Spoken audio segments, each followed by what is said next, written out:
एक आदमी ने नायलॉन की रस्सी को गाड़ी के टायर से बांधा और पूरी ताकत से कस कर जकड़ दिया। फिर वह अभी अभी मिली दो लड़कियों के साथ हॉट एयर बैलून में बैठ गया। लेकिन जैसे जैसे बैलून जमीन से दूर होता गया, एक लड़की को कुछ अजीब लगा। जब उसने सवाल उठाया तो साथी भी चौंक गए। उसकी सहेली ने आदमी की तरफ हैरानी से देखा, क्योंकि उसने रस्सी का दूसरा छोर बैलून की टोकरी से नहीं बांधा था। बैलून और ऊपर जाने लगा और दोनों में झगड़ा हो गया। हाथापाई शुरू हो गई। तभी लड़की ने एक डरावना नजारा देखा। बैलून धीरे धीरे एक तेज धार वाले पंखे विंड टरबाइन की तरफ बढ़ रहा था। सभी समझ गए कि अगर कुछ नहीं किया तो यह मांस की चक्की उन्हें चकनाचूर कर देगी।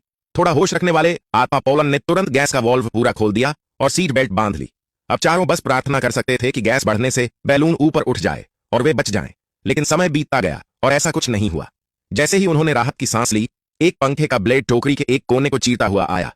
आदमी इसकी चपेट में आ गया और बेकाबू होकर टोकरी से बाहर लटक गया। अब बैलून हवा में एक कचरे के ढेर की तरह लड़खड़ा रहा था। लेकिन किस्मत ने साथ दिया। टोकरी धीरे धीरे स्थिर हुई और तीनों बच गए।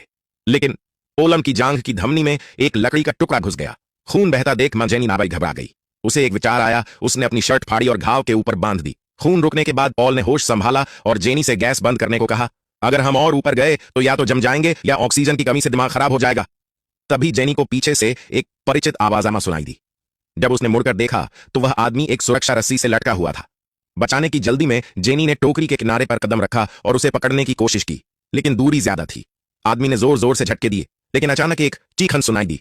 अगले ही पल आदमी गायब था। सिर्फ एक खाली रस्सी हिल रही थी। जेनी समझ गई कि यह क्या मतलब था। वह सोच भी नहीं पा रही थी, एक मस्ती भरी एडवेंचर यात्रा इतनी खौफनाक कैसे हो गई। समय बीतता गया और बैलून धीरे धीरे नीचे आने लगा। लेकिन दुर्भाग्य उसने फिर हमला किया। वे समुद्र के ऊपर थे। अगर अभी कूदते भी तो तैरना न आने की वजह से मौत निश्चित थी। तभी जेनी को दूर एक क्रूज शिपॉन दिखाई दी। उसने जोर जोर से हाथ हिलाए। शिप पर मौजूद लोगों ने भी देखा, लेकिन उन्हें लगा कि यह बस एक सामान्य अभिवादन है। उन्होंने भी हाथ हिला दिए। बैलून में बैठे आदमी पॉल ने उत्साह में खड़े होने की कोशिश की, लेकिन झटके से समुद्र में गिर गया। जेनी ने रस्सी फेंकी, लेकिन दूरी बहुत ज्यादा थी। अब जेनी बेन ने सुरक्षा रस्सी दूसरी लड़की से बांधने की कोशिश की ताकि वह उसे बचा सके, लेकिन वह लड़की जो तैरना नहीं जानती थी डर गई। जेनी ने खुद रस्सी बांधने का फैसला किया, लेकिन जब पानी के पास पहुंची तो आरो ने उसे जकड़ लिया। वह देखती रही कि आदमी धीरे धीरे पानी में डूब रहा है। अब जीने की लड़ाई और शुरू हुई। क्रूज शिप दूर जा रही थी। तभी जेनी को बैलून पर लगा एक बैनर्स दिखाई दिया। उसने अपनी साथी को पैर पकड़कर उल्टा लटकाया और बैनर नीचे खींचा। फिर उसने अपनी हथेली काटकर खून से SOS वर्ड लिखा, लेकिन शिप पर मौज मस्ती में डूबे लोगों ने ध्यान नहीं दिया। अब बैलून फिर से नीचे आ रहा था। मौत नजदीक थी। उन्हें बैलून को फिर से ऊपर उठाने के लिए आगामन की जरूरत थी, लेकिन लाइटर उस आदमी की जेब में था जो डूब चुका था। तभी जेनी को एक आउन शैंपेन की बोतल लाखादियन दिखाई दी। उसने उसे सूरज की रोशनी में पकड़ा। क्या वह इसे आग पैदा कर पाएगी? कई कोशिशों के बाद भी वह तरीका नाकामयाबान साबित होता है।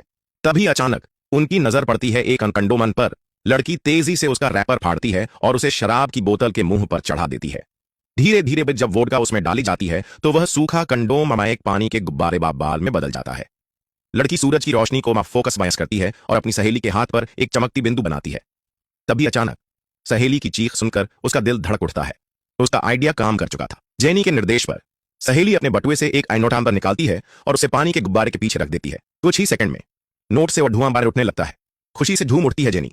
वह इस अनकीमती आग हवास को गैस वॉल्व तक ले जाती है और अंबुझी हुई लौ को फिर से जला देती है। हॉट एयर बैलून धीरे धीरे ऊपर उठने ना लगता है। दोनों का दबा हुआ दिल थोड़ा हल्का ये होता है, लेकिन यह सिर्फ आंस जिंदा रहने की एक और छोटी सी उम्मीद थी। अभी भी खतरा टला नहीं था। जान बचाने के लिए उन्हें और ध्यान खींचना बोझ था। दोनों ने जलने लायक कपड़े ढूंढे, उन्हें बहुत मजबूती से बांधा और एक छेद में लकड़ी फंसाकर ऊपर की आग तक पहुंचाया। कपड़े जलते ही घना काला धुआं बैलून के ऊपर उठने लगा। यह नजारा जमीन पर मौजूद पर्यटकों की नजरों में आ गया। लेकिन समय कम था। बैलून में सिर्फ 30 मिनट मारे का ईंधन बचा था। खत्म होते ही वे समुद्र में गिर जाते। जेनी समझ गई, अगर कुछ नहीं किया तो मौत तय है। वह अपना बाईफोन बॉक्स निकालती है सिग्नल की तलाश में, लेकिन कोई फायदा नहीं। तभी उसकी सहेली को एक आइडिया आता है। वह जेनी का फोन छीनती है, आज पीछे का कवर तोड़ देती है और एक छोटे छेदन की ओर इशारा करते हुए कहती है, यह सिग्नल बढ़ाने वाला एंटीना पोर्ट है। वह केबल से एक मार्टिन की तार निकालती है और उसे फोन के छेद में घुसा देती है। और हाँ, सिग्नल आ गया। लेकिन अब है खुशी बस 2 सेकंड की। फोन बैटरी खत्म होने से बंद हो जाता है। अब जेनी के चेहरे से उम्मीद गायब हो चुकी थी। बैलून बहावा के साथ बहने बढ़ लगा। थोड़ी ही देर में ईंधन खत्म। चाहे कितनी भी कोशिश कर लें, समुद्र में गिरना अब तय था। बचाव के लिए दोनों और टोकरी के ऊपर चढ़ जाते हैं ताकि पानी का असर कम हो। और फिर वह भयानक पल आ ही गया। हॉट एयर बैलून समुद्र में गिर चुका था। दोनों अब बेबस आग टोकरी पर खड़े नीचे बढ़ते पानी को देख रहे थे। सिर्फ मजे के लिए इस बैलून पर चढ़ने का फैसला उन्हें मौत के मुंह में ले आया था। 5 मिनट बाद पूरा बैलून समुद्र में डूब चुका था। जेनी और उसकी सहेली अमलान बिना किसी सहारे के पानी में तैर रही थीं। अब तो थकान और ठंडन से उनकी मौत नजदीक लग रही थी। तभी एक चमकती उम्मीद खाली गैस सिलेंडर्स पानी पर तैरता हुआ दिखाई दिया।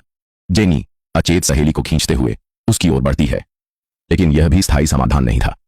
ठंडे पानी ने लड़की का चेहरा सफेदाना कर दिया, पर जेनी के चेहरे पर अचानक खुशी। दूर एक विशाल जहाज नजर आया, लेकिन एक नई मुसीबत। जहाज सीधे उनकी ओर बढ़ रहा था।